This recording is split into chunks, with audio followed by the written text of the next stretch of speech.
Welcome to master mind education online classes. നമ്മൾ കഴിഞ്ഞ ക്ലാസ്സിൽ ഒരുപാട് വിഷയത്തെക്കുറിച്ച് പറഞ്ഞു. എക്കണോമിക്സ് കാര്യങ്ങൾ, മൈക്രോ എക്കണോമിക്സ്, അതുപോലെ തന്നെ അതിൻ്റെ സ്കേഴ്സിറ്റി കാര്യങ്ങളൊക്കെ നമ്മളിവിടെ പറഞ്ഞിരുന്നു. എന്നാൽ basic economic problems and solutions, നമ്മൾ സ്കേഴ്സിറ്റി റിസോഴ്സ് പ്രോബ്ലംസ് നമ്മൾ പറഞ്ഞിരുന്നു. എന്നാൽ അതിൻ്റെ ബേസിക് എന്താണ്? എക്കണോമിക് പ്രോബ്ലംസ് എന്താണ്? Some of the most fundamental economic activities are the എന്താണ് ഫണ്ടമെൻ്റൽ ആക്ടിവിറ്റീസ് എന്തൊക്കെയാണ്? Production, exchange and consumption of goods and services. അതും കൂടെ പ്രൊഡക്ഷനും എക്സ്ചേഞ്ചും അതുപോലെ തന്നെ കൺസപ്ഷനും, ഇതാണ് എന്ത് മെയിനായിട്ട് വരുന്ന fundamental activities. The fundamental issues എന്തൊക്കെയാണ് വരുന്നത്? Economic is scarcity. നേരത്തെ കഴിഞ്ഞ ക്ലാസ്സിൽ നിന്ന് പറഞ്ഞ സ്കേഴ്സിറ്റിയാണ് എക്കണോമിക് ഇഷ്യൂസ് വരുന്നത്. Because it has always had an impact on all individual in all civilization. Scarcity known as the universal economic problem. Scarcity resource എന്ന് പറയുന്നത്, അല്ലെങ്കിൽ ലിമിറ്റഡ് റിസോഴ്സ് എന്താണ്? യൂണിവേഴ്സൽ പ്രോബ്ലമാണ്, സമൂഹത്തിൽ മൊത്തത്തിലുള്ള ഒരു പ്രശ്നമാണ്. കാരണം അവിടെ എന്തില്ല, സ്റ്റാറ്റസ് ഓഫ് പ്രൊഡക്ഷൻ കുറയും, അവിടെ ഗുഡ്സ് ആൻഡ് സർവീസുകൾ കുറയും. അതൊക്കെ എന്താണ്? ഫണ്ടമെൻ്റൽ ഇഷ്യൂസാണ്. കാരണം എക്കണോമിക്കിൻ്റെ മേജർ ഇഷ്യൂസാണ് മെയിനായിട്ട് എന്ത് സ്കേഴ്സിറ്റി റിസോഴ്സ് എന്ന് പറയുന്നത്. There are conflicting uses for an economics limited resource. അവിടെ എന്താവുന്നു? ഈ റിസോഴ്സ് ലിമിറ്റ് എന്താവും? പരസ്പരം കോൺഫ്ലിക്റ്റ് നടക്കും, യുദ്ധം നടക്കും. ഒരുപാട് രാജ്യത്ത് മറ്റുള്ള വസ്തുക്കൾ കൂടുതലുണ്ടാവും, മറ്റു രാജ്യത്ത് എന്ത് ചെയ്യും? മറ്റു വസ്തുക്കൾ കുറവായിരിക്കും. അപ്പോൾ രാജ്യങ്ങൾ പരസ്പരം യുദ്ധം നടക്കുന്നത് കാണാറുണ്ടല്ലോ. അത് റിസോഴ്സ് തമ്മിലാവാം, അല്ലാതെയൊക്കെ ആവാം. ചില ആയുധങ്ങൾ ഓരോ ഭാഗത്തും അല്ലെങ്കിൽ ഓരോ രാജ്യത്തും അതാത് സാധനങ്ങളും യുദ്ധങ്ങൾ ചെയ്യാനുള്ള സംവിധാനം ഉണ്ടാവും. പക്ഷെ അവിടേക്ക് റിസോഴ്സുകൾ കുറവായിരിക്കും. ഇപ്പോൾ അതിൻ്റെ യൂസ് ചെയ്യേണ്ട കാര്യങ്ങളൊന്നും ഉണ്ടാവില്ല, അതൊക്കെ കുറവായിരിക്കും. അപ്പോൾ അതൊക്കെ ലിമിറ്റഡ് ആകുമ്പോൾ അതെന്ത് ചെയ്യും? അവിടെ യുദ്ധങ്ങൾ വരും, പരസ്പരം അങ്ങോട്ടും ഇങ്ങോട്ടും പോരാടും. എന്നിട്ട് എന്ത് ചെയ്യും? ഒരു രാജ്യം മറ്റു രാജ്യത്ത് നിന്ന് ഒക്കെ എന്ത് ചെയ്യും? ഇങ്ങോട്ട് പിടിച്ചെടുക്കും. Any society that deals with the economics operation will experience the following. ഏത് സൊസൈറ്റിയും ഒരു എക്കണോമിക് ഡീൽ ചെയ്യുകയാണെങ്കിൽ അവർ ഈ പറഞ്ഞ കാര്യങ്ങളൊക്കെ എന്താവും? എക്സ്പീരിയൻസ് ആയിട്ടുണ്ടാവും. എന്തൊക്കെയാണ്? What goods and service should be produce. എന്ത് പ്രൊഡ്യൂസ് ചെയ്യണം? നമ്മൾ നേരത്തെ പറഞ്ഞു മൈക്രോ എക്കണോമിക്സ് എന്താ പറഞ്ഞ? What, how and for whom. എന്ത് പ്രൊഡ്യൂസ് ചെയ്യണം, എങ്ങനെ പ്രൊഡ്യൂസ് ചെയ്യണം, ഫോർ വൂം, ആർക്ക് പ്രൊഡ്യൂസ് ചെയ്യണം. അപ്പോൾ ഈ ഓപ്പറേഷൻസിൽ പോകാതെ എന്തില്ല, ഒരു എക്കണോമിക്സ്കാർക്ക് അല്ലെങ്കിൽ സാമ്പത്തികം ചെയ്യുന്ന ഒരാൾക്ക് ഡീൽ ചെയ്യാൻ കഴിയില്ല. What goods and service should be produce. എന്ത് സാധനങ്ങളാണ് ഉണ്ടാക്കേണ്ടത്? How should those goods and service be produced. അത് എങ്ങനെ ഉണ്ടാക്കണം? For whom should be goods and service be produced. അത് ആർക്ക് വേണ്ടി ഉണ്ടാക്കണം, ജനങ്ങൾക്ക് ആവശ്യമുണ്ടോ, ജനങ്ങൾ വാങ്ങിക്കോ എന്നുള്ളതൊക്കെ എന്താണ് നോക്കണം. ഇതൊരു എക്കണോമിക് ഡീൽസ് ചെയ്യുന്ന ഏതൊരു വ്യക്തിക്കും സൊസൈറ്റിക്കും എന്തുണ്ടാവും? അതിൽ എക്സ്പീരിയൻസ് നേടിയിട്ടുണ്ടാവും. കാരണം ഇതില്ലാതെ ഒരു എക്കണോമിക്സിന് എന്തില്ല, പറ്റില്ല. കാരണം മൈക്രോ എക്കണോമിക്സിൻ്റെ ഒരു ഇഷ്യൂസാണ് മെയിനായിട്ട് വരുന്നത്. പിന്നെന്താ പറഞ്ഞത്? How to achieve economic growth. ഈ 3 ഇഷ്യൂസുകൾ മെയിനായിട്ട് തരണം ചെയ്താലേ എന്താവുള്ളൂ, നമ്മളവിടെ ഒരു അച്ചീവ് ചെയ്യുള്ളൂ. ഒരു അച്ചീവ് ചെയ്യാൻ നേടിയെടുക്കുക എക്കണോമിക് ഗ്രോത്ത്, എക്കണോമിക് വളർച്ച നേടിയെടുക്കണമെങ്കിൽ 3 വസ്തുക്കൾ എന്താണ് മുന്നിൽ വേണം. എങ്ങനെ കൈകാര്യം ചെയ്യേണ്ടത് കാര്യങ്ങളൊക്കെ നമുക്ക് കൃത്യമായിട്ട് നമുക്ക് അറിയണം. How to ration a given quantity of commodity over time. എങ്ങനെയാണിത് ക്വാണ്ടിറ്റി നോക്കേണ്ടത്? ഓരോ കമ്മോഡിറ്റിയും ഓരോ സമയങ്ങളിൽ, ഇപ്പോൾ ഓരോ ഘട്ടങ്ങളിലും അതിൻ്റെ ഓഫറുകളൊക്കെ നമുക്ക് കാണാറുണ്ട്. ഓരോ സമയത്തും ഓരോ പീരീഡ്സിലും ഓരോ രാജ്യത്തും അതിൻ്റെ പീരീഡ്സിൽ എന്ത് ചെയ്യുന്നുണ്ട്? ഇപ്പോൾ ക്രിസ്മസ്, അതുപോലെ തന്നെ ഈദ് ഒക്കെ വരുമ്പം ഓരോ സാധനത്തിൻ്റെ വിലയിലൊക്കെ വ്യത്യാസം വരുന്നുണ്ട്. അപ്പോൾ ഓരോ സമയത്തും അത് എങ്ങനെ അത് ക്വാണ്ടിറ്റി അതിൻ്റെ കൊടുക്കണം, എത്രത്തോളം അത് പ്രൊഡ്യൂസ് ചെയ്യണം, എങ്ങനെ പ്രൊഡ്യൂസ് ചെയ്യണമൊക്കെ എന്ത് ചെയ്യുന്നുണ്ട് ഓരോ സമയത്ത് നമ്മൾ പറയുന്നുണ്ട്. അതിൻ്റെ രീതി ചെയ്യുമ്പോഴാണ് നമുക്ക് എന്തുള്ളൂ എക്കണോമിക് ഡീല് ചെയ്യാൻ കഴിയുള്ളൂ. അപ്പോഴാണ് നമുക്ക് പ്രോഫിറ്റ് കിട്ടുള്ളൂ. ഇതൊക്കെ ഒരു എക്കണോമിക് ചെയ്യുന്ന ഏതൊരു വ്യക്തിക്കും അവിടെ നമ്മൾ നേരത്തെ പറഞ്ഞത് എക്സ്പീരിയൻസ്, ഏത് സമൂഹത്തിനും അതിൻ്റെ ആയിട്ടുള്ള എക്സ്പീരിയൻസ് ഉണ്ടായിരിക്കുന്നതാണ്.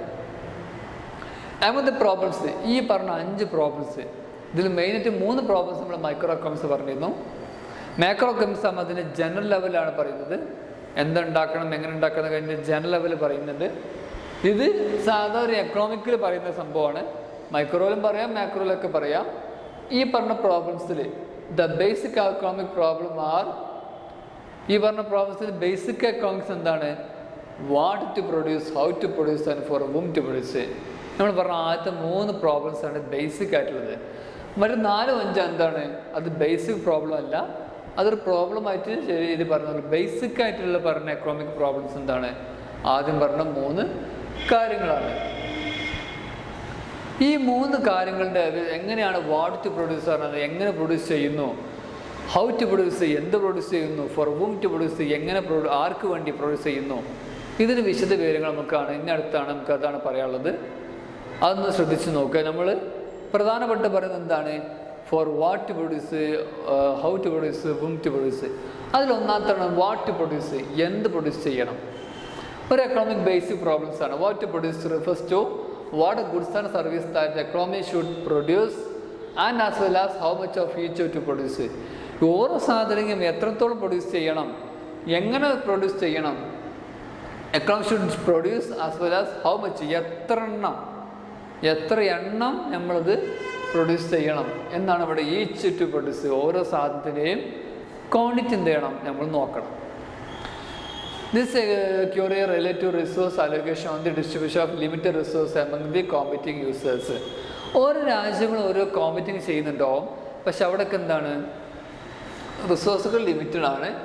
അതൊക്കെ എന്താവും റിസോഴ്സുകളൊക്കെ അലോക്കേഷൻ ചെയ്യും. കാരണം ഇതൊക്കെ ചെയ്യണമെങ്കിൽ എന്താണ് റിസോഴ്സ് അങ്ങോട്ടും ഇങ്ങോട്ടും തരണം ചെയ്യണം. അപ്പോൾ അവിടെ തരണം ചെയ്യുന്ന റിസോഴ്സ് എന്താവും ലിമിറ്റഡ് ആയിട്ട് മാറുകയും ചെയ്യും. No economy can produce as much of each product or service as is required by every member of society since resources are limited. ഒരു എക്കണോമിക്ക് ചിലപ്പോൾ എന്തില്ല ലിമിറ്റഡ് റിസോഴ്സ് ഉണ്ടാകുമ്പോൾ എല്ലാ എക്കണോമിക്കാർക്കും എന്താവില്ല, അത് ഉണ്ടാക്കാൻ പറ്റണമെന്നില്ല. കാരണം എന്താണ്? നോ എക്കണോമിക് ക്യാൻ പ്രൊഡ്യൂസ്, ഒരു എക്കണോമിക്കിന് എന്തില്ല പ്രൊഡ്യൂസ് ചെയ്യാൻ പറ്റില്ല. കാരണം എന്താണ്? എന്ത് റിസോഴ്സ് ഇല്ലാതെ ഒരു എക്കണോമിക്കാർക്കും എന്തില്ല പ്രൊഡ്യൂസ് ചെയ്യാനും കഴിയില്ല. കാരണം പ്രൊഡ്യൂസ് ചെയ്യണമെങ്കിൽ എന്ത് വേണം? റിസോഴ്സ് വേണം. അത് സർവീസ് ചെയ്യണമെങ്കിൽ എന്ത് ചെയ്യണം? ആദ്യം ഗുഡ്സ് ഉണ്ടാക്കണം. ഗുഡ്സ് ഉണ്ടാക്കിയെങ്കിൽ നമുക്ക് സർവീസ് ചെയ്യാൻ കഴിയുള്ളൂ. അപ്പോൾ പ്രത്യേകം ശ്രദ്ധിക്കണം എന്താണ്? No economic can produce as much of each product. ഓരോ പ്രൊഡക്റ്റും സർവീസിനും എന്ത് ചെയ്യണം? പ്രൊഡ്യൂസ് ചെയ്യണമെങ്കിൽ അവിടെ റിസോഴ്സ്, സമൂഹത്തിലുള്ള ഏത് മെമ്പറായാലും അവിടെ എന്താണ്? റിസോഴ്സ് വേണം. അത് ലിമിറ്റഡ് ആകുമ്പോൾ എന്താവും? അതിൻ്റെ പ്രോബ്ലംസുകളൊക്കെ എന്ത് ചെയ്യുന്നു വരുന്നുണ്ട്. Every society must therefore decide preciously which goods and services to create and how much of each to produce. എന്തൊക്കെയാണ് ഉണ്ടാക്കിയിട്ട് അതിൽ നിന്ന് ഓരോ വിത്തുകളും അല്ലെങ്കിൽ ഓരോ സംഭവങ്ങളും, ആദ്യം നമുക്കൊരു സാധനം കിട്ടണമെങ്കിൽ അതിൻ്റെ പിന്നിൽ ഒരുപാട് സംഭവങ്ങൾ ചെയ്യണം. അത് എന്തൊക്കെയാണ് ക്രിയേറ്റ് ചെയ്യേണ്ടത്, അത് എത്രത്തോളം നമുക്ക് യൂസ്ഫുൾ ആകും എന്നുള്ളൊരു ചിന്താഗതി നമ്മൾ എന്ത് ചെയ്യണം? ആദ്യം ഉണ്ടാക്കിയിരിക്കണം. അതാണ് society must therefore decide preciously which goods and services to create and how much of each to produce. ഓരോന്നും എത്രത്തോളം പ്രൊഡ്യൂസ് ചെയ്യണം, അതിൻ്റെ ക്രിയേഷൻ എങ്ങനെയൊക്കെയാണ് വരുന്നതൊക്കെ കൃത്യമായിട്ട് നോക്കണം. These issues are all a result of the fundamental economic problem of meeting everyone's needs regardless of available resources. ഓരോ ഇഷ്യൂസുകളും ഈ വാട്ട് പ്രൊഡ്യൂസറിൻ്റെ ഒരു ഇഷ്യൂസ് ആണല്ലോ. ഓരോ ഇഷ്യൂസുകൾ എന്ത് ചെയ്യുന്നുണ്ട്? അതിൻ്റെ economic problems of meeting everyone, എല്ലാവരും എന്ത് ചെയ്യുന്നുണ്ട്? മീറ്റ് ചെയ്യുന്നുണ്ട്. കാരണം എല്ലാവർക്കും മീറ്റ് ചെയ്യുന്നൊരു ബേസിക് ആയിട്ടുള്ളൊരു ഇഷ്യൂസ് നമ്മൾ പറയുന്നത്. Regardless of available resource, limited resource ആണല്ലോ. അപ്പോൾ ഉള്ള റിസോഴ്സ് വെച്ചിട്ട് എന്ത് ചെയ്യുന്നത്? നമ്മളത് മാക്സിമം ഇഷ്യൂസ് ഒഴിവാക്കിയിട്ട് അതിൻ്റെ റിസൾട്ട് കൊണ്ടുവരിക. ഫണ്ടമെൻ്റൽ എക്കണോമിക്സ് പ്രോബ്ലംസ് ഒക്കെ നമ്മൾ എന്ത് ചെയ്യുക? മീറ്റ് ചെയ്തിട്ട് അത് എന്ത് ചെയ്യുക? ഇല്ലാത്ത തരത്തിൽ ഉണ്ടാക്കിയെടുക്കുക. ഇനി ഫ്രീ മാർക്കറ്റ് എക്കണോമി, ഒരു ഫ്രീ മാർക്കറ്റ് എക്കണോമിയിൽ നമ്മൾ പറയുകയാണെങ്കിൽ എന്താണ്? Mainly price mechanism decide what produce. What പ്രൊഡ്യൂസിനെ കുറിച്ചൊരു ഫ്രീ മാർക്കറ്റ് എക്കണോമി പറയുന്നത് എന്താണ്? പ്രൈസ് മെക്കാനിസമാണ്. ഓരോ സംഭവത്തിൽ ഉണ്ടാക്കുമ്പോൾ അതിൻ്റെ പ്രൈസ് എങ്ങനെ നിശ്ചയിക്കണം എന്നുള്ളതാണ് കാര്യമായിട്ട് പറയുന്നത് ഫ്രീ മാർക്കറ്റ് എക്കണോമി കൺസെപ്റ്റ് പറയുകയാണെങ്കിൽ. ഇവിടെ എന്താ ചെയ്യുന്നത്? Here the commodities from which the producers can make a lot of money will be produced and supplied. ഏത് പ്രോഡക്റ്റാണ് മാർക്കറ്റിൽ ഉണ്ടാക്കിയാൽ ഒരുപാട് നമുക്ക് എന്ത് ചെയ്യുക? സപ്ലൈ ചെയ്യാൻ പറ്റുന്ന ഏത് പ്രോഡക്റ്റാണ് നമുക്കവിടെ പ്രൊഡ്യൂസ് ചെയ്യേണ്ടത് എന്നാണ് ഇവിടെ പറയുന്നത്. What produce to each market. ഓരോ മാർക്കറ്റിലും എന്ത് പ്രൊഡ്യൂസ് ചെയ്യണം, to maximise profit. Maximum profit കിട്ടണമെങ്കിൽ നമുക്ക് എന്തൊക്കെയാണ് പ്രൊഡ്യൂസ് ചെയ്യേണ്ടത്, അവിടെ ഉള്ള റിസോഴ്സ് വെച്ചിട്ട് നമുക്ക് എന്തൊക്കെയാണ് പ്രൊഡ്യൂസ് ചെയ്യേണ്ടത് എന്നാണ് ഇവിടെ കാര്യമായിട്ട് പറയുന്നത്. അത് മാർക്കറ്റ് എക്കോണമി പറയുമ്പോൾ എന്താണ്, അതൊരു ക്യാപിറ്റലിസ്റ്റ് എക്കോണമിയാണ്. കാരണം ഫ്രീ മാർക്കറ്റാണ്. അവിടെ നമുക്ക് എന്തൊക്കെയാണ് പാർട്ടി പോളിസിൽ പറയുന്നത്, ഫ്രീ മാർക്കറ്റ് എക്കോണമി എന്ന് പറയുന്നത് ക്യാപിറ്റലിസമാണ്. അവിടെ മറ്റേ ഗവൺമെൻറ് ഒന്നും ഉണ്ടാവില്ല. ഇനി സോഷ്യലിസ്റ്റ് എക്കോണമി എന്ന് പറയുകയാണെങ്കിലോ മറ്റേത് നമ്മൾ പറയുന്നത് ക്യാപിറ്റലിസ്റ്റ് എക്കോണമിയാണ്. അപ്പോൾ അതുകൊണ്ടാണ് ഫ്രീ മാർക്കറ്റ് എക്കോണമിൻ്റെ മറ്റൊരു പദമാണ് ക്യാപിറ്റലിസ്റ്റ് എക്കോണമി. ഇനി ഇവിടെ പറയുന്നത് സോഷ്യലിസ്റ്റ് എക്കോണമി. സമൂഹത്തിൽ നമ്മൾ നേരത്തെ പറഞ്ഞ മാക്രോ ലെവൽ ചിന്തിക്കാൻ the problems of what produce is solve by the government or central or planning authority. ഈ സോഷ്യലിസ്റ്റ് എക്കോണമി ആർക്ക് പ്രോബ്ലംസ് സോൾവ് ചെയ്യാൻ പറ്റുള്ളൂ? Central government. അത് സെൻട്രൽ ഗവൺമെൻറ്റിനെ സോൾവ് ചെയ്യാൻ പറ്റുള്ളൂ. സെൻട്രൽ പ്ലാനിങ് അതോറിറ്റിക്ക് സോൾവ് ചെയ്യാൻ പറ്റുള്ളൂ. കാരണം എന്താണ്, refers to the governmental body form to plan for the economy. ആ സംഭവത്തെക്കുറിച്ച്, അതിൻ്റെ വളർച്ചയെക്കുറിച്ചിട്ട്, അതിൻ്റെ ഇക്വാലിറ്റി കുറിച്ചിട്ട്, അതിൻ്റെ പ്രൈസിൻ്റെ സ്റ്റെബിലിറ്റി കുറിച്ചിട്ടൊക്കെ എന്ത് ചെയ്യുന്നത്, സെൻട്രൽ ഗവൺമെൻറ്റിനെ തീരുമാനിക്കാനേ അധികാരമുള്ളൂ. നേരത്തെ നമ്മൾ പറഞ്ഞ ഒരു ഉദാഹരണമാണ് പെട്രോൾ. അത് തീരുമാനിക്കുന്ന ആരാണ്? സെൻട്രൽ ഗവൺമെൻറ്റാണ്. അവർക്ക് തീരുമാനിക്കാൻ കഴിയില്ല. അതാണ് സോഷ്യലിസ്റ്റ് എക്കോണമി എന്ന് പറയുന്നത്. അത് സോഷ്യലിസ്റ്റാണ്. മറ്റേത് ഫ്രീ ആണ്, ഫ്രീ മാർക്കറ്റ് എക്കോണമി. നമുക്ക് എന്ത് ചെയ്യാം, തീരുമാനിക്കാം. നമ്മുടെ മാർക്കറ്റ് കാര്യങ്ങളാണ് നമുക്ക് തീരുമാനിക്കാം. ഇനി വരുന്നത് എന്താണ്, മിക്സ്ഡ് എക്കോണമി. ഈ സോഷ്യലിസ്റ്റ് എക്കോണമിയും ക്യാപിറ്റലിസ്റ്റ് എക്കോണമി എന്ന് പറയുന്നത് ഫ്രീ മാർക്കറ്റ് എക്കോണമിയും രണ്ടും കൂടി കൂടിയിട്ട് വരുന്നതാണ് മിക്സ്ഡ് എക്കോണമി. ഗവൺമെൻറ്റും അതുപോലെ തന്നെ പ്രൈവറ്റ് സിസ്റ്റവും, പബ്ലിക്കും പ്രൈവറ്റും കൂടിയിട്ടുള്ളതാണ് മിക്സ്ഡ് എക്കോണമി. അതിന് ഏറ്റവും വലിയ ഉദാഹരണം എന്താണ്, ഒരുപാട് സ്ഥാപനങ്ങൾ നമുക്ക് കാണാമല്ലേ നമ്മുടെ നാട്ടിൽ. എന്തൊക്കെയാണ്, ഒരുപാട് കോളേജുകൾ, എയ്ഡഡ് കോളേജ് കാണാം. അതെന്താണ്, ഗവൺമെൻറ്റും അതിൻ്റെ മാനേജേഴ്സും ബിസിനസ്മാനും കൂടി ഒരുമിച്ചുള്ളതാണ്. രണ്ടുപേരും കൂടിയിട്ടുള്ളതാണ് സംഭവം. മൊത്തത്തിൽ ഗവൺമെൻറ് ഏറ്റെടുത്ത കോളേജുകളൊക്കെ അല്ലെങ്കിൽ സ്കൂളൊക്കെ കുറവായിരിക്കും. രണ്ടും കൂടി കൂടിയിട്ടുള്ളതാണ് എയ്ഡഡ് കോളേജ് എന്ന് പറയുന്നത്. അതാണ് മിക്സ്ഡ് എക്കോണമി എന്ന് പറയുന്നത്. അതിൽ രണ്ടുപേരും പങ്കുണ്ടാവും. Mixed economy is desirable as an economic system in which the public and private sectors cooperate for the benefit of the national. സമൂഹത്തിന് ബെനിഫിറ്റ് കിട്ടണമെങ്കിൽ രണ്ടുപേരെന്ത് ചെയ്യും, ഒരുമിച്ച് നിന്ന് ചെയ്യുന്നതാണ് മിക്സ്ഡ് എക്കോണമി എന്ന് പറയുന്നത്. ഓക്കെ. പിന്നെ അടുത്ത നമുക്ക് പറയാൻ പോകുന്നത് എന്താണ്, ഇവിടെ ഒരുപാട് സംഭവങ്ങൾ പറഞ്ഞു. വാട്ടർ പ്രൊഡ്യൂസിനെ കുറിച്ച് ബേസിക് പ്രോബ്ലംസിൽ ഒന്നാമത്തെ കാര്യം നമ്മൾ കഴിഞ്ഞു. ഇനി രണ്ടാമത്തെ കാര്യം, ഹൗ ടു പ്രൊഡ്യൂസ്. എങ്ങനെ പ്രൊഡ്യൂസ് ചെയ്യണം, എങ്ങനെയാണ് നമ്മൾ പ്രൊഡ്യൂസ് ചെയ്യേണ്ടത്. How to produce refers to the decision taken on the specific producers of production together with the selections of the factors combination to be used. എങ്ങനെയാണ് പ്രൊഡക്ഷൻ ചെയ്യേണ്ടത്, അതിന് തീരുമാനം നമുക്ക് എടുക്കണം. എന്ത് പ്രൊഡക്ഷൻ ചെയ്യണം നമ്മൾ ആദ്യം പറഞ്ഞു. ഇനി എങ്ങനെ പ്രൊഡക്ഷൻ ചെയ്യണം, എങ്ങനെ പ്രൊഡക്ഷൻ ചെയ്താൽ നമുക്ക് ലാഭം ഉണ്ടാക്കാം, അതിന് ഡിസിഷൻ വേണം, ടേക്കൺ ചെയ്യണം. Typically, there are multiple technically possible ways to produce a given product. ഓരോ പ്രൊഡക്റ്റിന് എന്തുണ്ട്, മൾട്ടിപ്പിൾ ലെവലുണ്ട്. പല രീതി കൂടെ നമുക്ക് എന്ത് ചെയ്യാം, ഒരു പ്രൊഡക്റ്റ് ഉണ്ടാക്കാം. പക്ഷേ അതിനൊരു ഉദാഹരണമാണ് ഇലക്ട്രിക് വണ്ടിയും വാഹനങ്ങളും പെട്രോളിൻ്റെ വാഹനങ്ങളും. നമുക്ക് രണ്ട് വാഹനം തന്നെയാണ്, പക്ഷേ രണ്ട് രീതിയിലാണ് ഉണ്ടാക്കിയത്. അപ്പോൾ ഏതാണ് ഏറ്റവും പോസിബിൾ വേസ്, എങ്ങനെ അത് ഉണ്ടാക്കാം, ഏത് രീതിയിൽ ഉണ്ടാക്കിയാണ് നമുക്കത് നല്ല രീതിയിൽ ഒരുപാട് നമുക്ക് ലാഭം കിട്ടുക എന്നുള്ളത് ചിന്തിക്കേണ്ട സംഭവമാണ്. ഹൗ ടു പ്രൊഡ്യൂസ്, എങ്ങനെ പ്രൊഡ്യൂസ് ചെയ്താലാണ് നമുക്ക് ലാഭം കിട്ടുക. The production technique which company combines a lower amount of capital with a greater amount of labour is refer to as a labour intensive technique. ഇവിടെ ക്യാപിറ്റൽ ഇൻറ്റൻസീവ് ടെക്നിക്കും labour intensive ടെക്നിക്കും പറയുന്നുണ്ട്. ഈ ഹൗ ടു പ്രൊഡ്യൂസിൽ എന്ത് ചെയ്യുന്നുണ്ട്, ഈ capital മൂലധനം കുറവ് വരുമ്പോൾ ഇവിടെ എന്ത് ചെയ്യുന്നു, ഇവിടെ തൊഴിലാളികളുടെ എണ്ണം എമൗണ്ട് കൂടുന്നു. അപ്പോൾ അവിടെ എന്താ പറയുന്നത്, ലാബർ ഇൻഡസ്ട്രി ടെക്നിക്കാണ്. നേരെ തിരിച്ചാണെങ്കിൽ അവിടെ എന്ത് പറയുന്നുണ്ട്, A capital industry method of production involves combining A higher amount of capital with A lower amount of labour. Labour കുറവായിരിക്കും, ക്യാപിറ്റൽ കൂടുതലായിരിക്കും. അവിടെയാണ് ക്യാപിറ്റൽ ഇൻഡസ്ട്രി മെത്തേഡ് പറയുന്നത്. മറ്റെന്താണ്, ലാബർ ഇൻഡസ്ട്രി പറയുമ്പോൾ അവിടെ ക്യാപിറ്റൽ കുറവായിരിക്കും, ലാബർ കൂടുതലായിരിക്കും, തൊഴിലാളി കൂടുതലായിരിക്കും, എന്നാൽ ക്യാപിറ്റൽ എന്തായിരിക്കും, കുറവായിരിക്കും, മൂലധനം കുറവായിരിക്കും. ഇനി ഒരു ഡിസിഷൻ എടുക്കുകയാണെങ്കിൽ എന്താണ്, what method of production to choose depends mainly on the availability of factors and its price. ഓരോ ഫാക്ടേഴ്സുകളും, ലാൻഡ്, ലേബർ, ക്യാപിറ്റൽ, ഓൺട്രപ്രണർഷിപ്പിൻ്റെ ഓരോ ഫാക്ടേഴ്സുകളും അതിൻ്റെ പ്രൈസുകളും എങ്ങനെയാണ് അത് എടുക്കേണ്ടത്, ഏത് മെത്തേഡാണ് നമുക്ക് എടുക്കേണ്ടത് എങ്കിൽ ഏതൊക്കെ പോസിബിൾ വേസുകൾ, ഏതൊക്കെ പോസിബിൾ സിസ്റ്റമാണ് നമുക്ക് എടുക്കേണ്ടത് എന്ന് തീരുമാനിക്കും. അതാണ് ഇവിടെ പറയുന്നത്.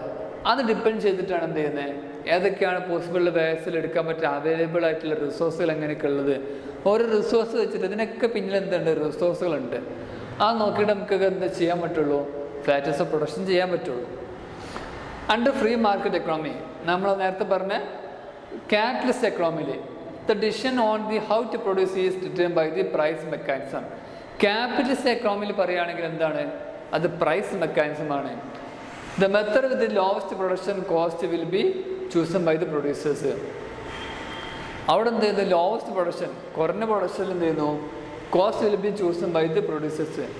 അത് പ്രൊഡ്യൂസ് ചെയ്യുന്ന ആൾ എന്ത് ചെയ്യുന്നു, അതിന് കോസ്റ്റ് കുറവുള്ള കോസ്റ്റുള്ള സാധനത്തിൽ മാത്രം എന്ത് ചെയ്യുന്നു, പ്രൊഡ്യൂസ് ചെയ്യുന്നു. കാരണം എന്താണ്, ക്യാപിറ്റലിസ്റ്റ് എക്കണോമിയാണ്. മറ്റ് സോഷ്യലിസ്റ്റ് എക്കണോമി പറയുകയാണെങ്കിൽ എന്താണ്, central planning authority decide or choose the production technique or procedures. അതായത് ഇവിടെ പ്രൊഡ്യൂസേഴ്സ് നല്ല പ്രൊസീഡിയേഴ്സ് എന്നാണ്.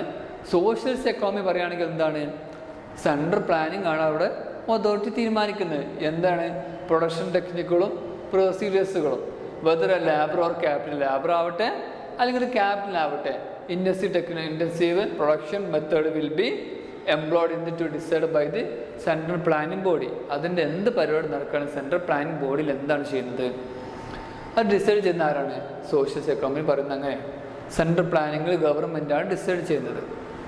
ഇനി മിക്സ്ഡ് എക്കണോമി നമ്മൾ പറഞ്ഞു, ഒരുപാട് കഴിഞ്ഞ ഇതിൽ പറഞ്ഞു mixed economy based on the factors pricing.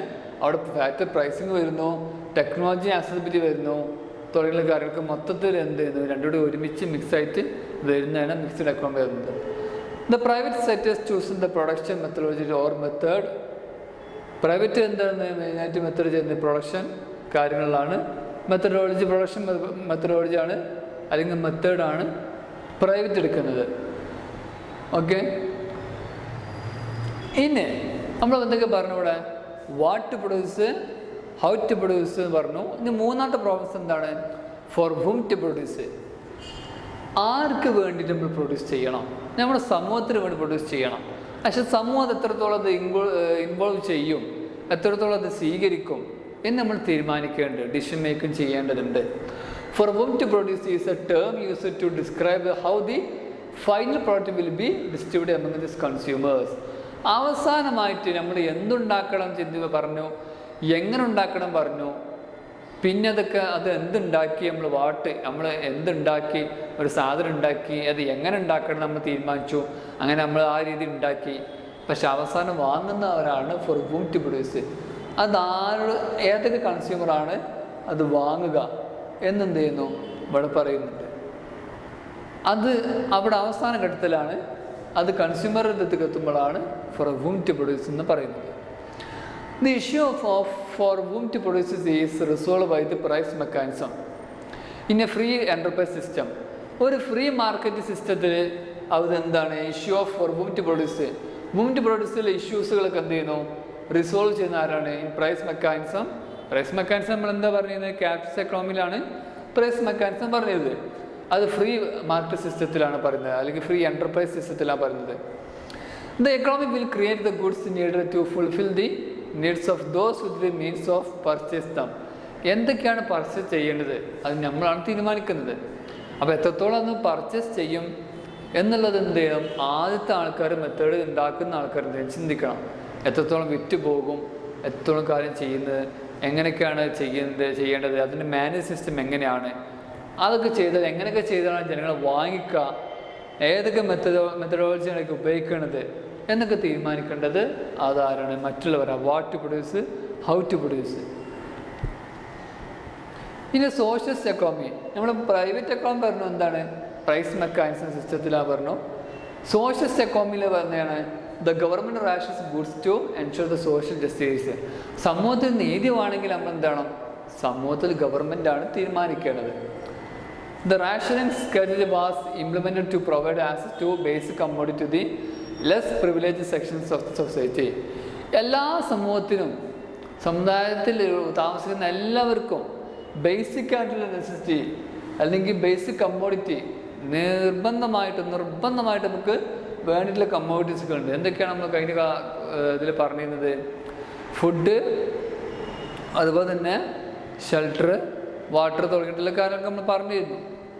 അത് ബേസിക് ആയിട്ടുള്ള കാര്യങ്ങളാണ്. അതൊക്കെ എങ്ങനെ സൊസൈറ്റിയിൽ നമുക്ക് എങ്ങനെ റാഷൻ ചെയ്യണം, എങ്ങനെ വെല്ലുവിളിയൊക്കെ നേരിടണം, എങ്ങനെയാണത് അതൊക്കെ മാറ്റിയിട്ട് ജനങ്ങൾക്ക് എത്തിച്ചു കൊടുക്കേണ്ടത്, ഓരോ സംഭവങ്ങളും ജനങ്ങൾക്ക് എങ്ങനെയാണ് ചെയ്തു കൊടുക്കേണ്ടത് എന്ന് നമ്മൾ എന്ത് ചെയ്യുന്നുണ്ട്, ഇതിൽ പറയുന്നുണ്ട്. അതാണ് റാഷനിങ് സ്ട്രാറ്റജി എന്ന് പറഞ്ഞാൽ. ആ റാഷന് അല്ലെങ്കിൽ ആ സംഭവം അത് എങ്ങനെ സ്ട്രാറ്റജി എങ്ങനെ ചെയ്യുന്നത്, എങ്ങനെയാണത് ഇംപ്ലിമെൻറ്റ് ചെയ്യേണ്ടത്, അത് പ്രൊവൈഡ് ചെയ്യേണ്ടത് എങ്ങനെയാണ്, ദ ബേസിക് കമ്മോഡിറ്റി, ബേസിക് ആയിട്ടുള്ള കമ്മോഡിറ്റീസ് എങ്ങനെ പ്രൊവൈഡ് ചെയ്യണം എന്ന് തീരുമാനിക്കുന്നത്. ഓക്കെ, നമ്മുടെ യൂണിറ്റ് 2-ൽ ഒരുപാട് കാര്യങ്ങൾ പറഞ്ഞിട്ടുണ്ട്. അതിനൊരു റിവ്യൂയിലേക്ക് നമുക്ക് പോകാം. എന്തൊക്കെയാണ് നമ്മൾ പറഞ്ഞത് അവിടെ? Micro economics focus on individual decision making. നമ്മൾ മൈക്രോ എക്കണോമിക്സിനെ കുറിച്ച് പറഞ്ഞിരുന്നു. ഇൻഡിവിജ്വൽ ആണ്. ഇറ്റ് അനലൈസ് എന്തൊക്കെയാണ് അനലൈസ് ചെയ്യുന്നത്? Decisions on production, consumption and market price. പ്രൊഡക്ഷനും കൺസപ്ഷനും മാർക്കറ്റ് പ്രൈസും പറയുന്നുണ്ട്. മാക്രോ എക്കണോമിക്സിൻ്റെ സ്റ്റഡി ചെയ്യുന്നത് എന്താണ്? എക്കണോമി ആസ് എ ഹോൾ, മൊത്തത്തിലുള്ള സംഭവമാണ് പഠിക്കുന്നത്. ഇന്നായിട്ട് അനലൈസ് ഗ്രോത്ത്, ഇൻഫ്ലേഷൻ, അൺഎംപ്ലോയ്മെൻറ്റ്. അതൊക്കെ എന്തൊക്കെയാണ് അനലൈസ് ചെയ്യുന്നത്? ഗ്രോത്ത്, അതുപോലെ തന്നെ ഇൻഫ്ലേഷൻ. പിന്നെ മൈക്രോ എക്കണോമിക്സ് എന്തൊക്കെ ഡീൽ ചെയ്യുന്നത്? Individual agent. നമ്മൾ എന്ത് പറഞ്ഞു? ഇൻഡിവിജ്വൽ ഏജൻറ്റുകളൊക്കെ ഡീൽ ചെയ്യുന്നത് മൈക്രോ എക്കണോമിക്സ് ആണ്. വൈൽ മാക്രോ എക്കണോമിക്സ് എന്തൊക്കെ എക്സാമിൻ ചെയ്യുന്നത്? അഗ്രിഗേറ്റ് ബിഹേവിയർ ആണ്. നമ്മൾ ഇതുവരെ പഠിച്ചിട്ടുള്ള കാര്യം ഒന്ന് റിവ്യൂ ചെയ്യാണ്. Both micro economics and macro economics influence the policy decision at various, അതായത് എല്ലാ രീതിയിലും. ഇവിടെ കുറച്ചൊന്ന് വിട്ടുപോയിട്ടുണ്ട്. ഇവിടെ എല്ലാ ഡിസിഷനും തീരുമാനിക്കുന്ന ആരാണ്? മൈക്രോ എക്കണോമിക്സും മാക്രോ എക്കണോമിക്സ് ആണ്. പോളിസി ഡിസിഷൻ അവരുടേതായിട്ടുള്ള പോളിസികളുണ്ടോ? മൈക്രോ ആകുമ്പോൾ ഇൻഡിവിജ്വൽ ആയിരിക്കും, മാക്രോ ആകുമ്പോൾ സൊസൈറ്റി അല്ലെങ്കിൽ വേൾഡ് സിസ്റ്റം ആയിരിക്കും. അതൊക്കെ എന്ത് പോളിസി ഡിസിഷൻ മേക്ക് ചെയ്യുന്നത് അത് വേരിയസ് ലെവലിലായിരിക്കും. അതാണ് ഇവിടെ ഒരു 3 അക്ഷരം LEVEL 3 അക്ഷരം വിട്ടുപോയിട്ടുണ്ട്, സോറി. അപ്പോൾ ശ്രദ്ധിക്കുക, വേരിയസിൽ ഓരോ വ്യക്തികളും ഓരോ എക്കണോമിക്സുകളും പല രീതിയിലാണ് പോളിസി എന്ത് ചെയ്യുന്നത്, ഡിസിഷൻ ചെയ്യുന്നത്. In the case of a mixed economy, ഒരു മിക്സ്ഡ് എക്കോണമി എടുക്കുകയാണെങ്കിൽ നമ്മൾ എന്ത് പറഞ്ഞിരുന്നു? The private sector deploys its resources to produce goods that consumers with the high purchasing power demand the price set by the free market mechanism. നമ്മൾ എന്ത് ചെയ്യുന്നു? Mixed എക്കോണമിയിൽ free market mechanism വരും. May be higher than the purchasing power of people in the low or marginal income group. മൊത്തത്തിലുള്ള സോഷ്യലായിട്ടുള്ള മാർജിനലായിട്ടുള്ള മൊത്തത്തിലും വരും, അല്ലെങ്കിൽ free market മെക്കാനിസത്തിലും വരും. അതാണ് മിക്സ്ഡ് എക്കോണമിയിൽ പറയുന്നത്. ഓക്കെ, ഇത്രയാണ് യൂണിറ്റ് 2-ൽ നമ്മൾ ക്ലാസ്സുകൾ എടുക്കാനുള്ളത്. യൂണിറ്റ് 2 നമ്മളിത് കംപ്ലീറ്റ് ആയിട്ടുണ്ട്. Okay, thank you.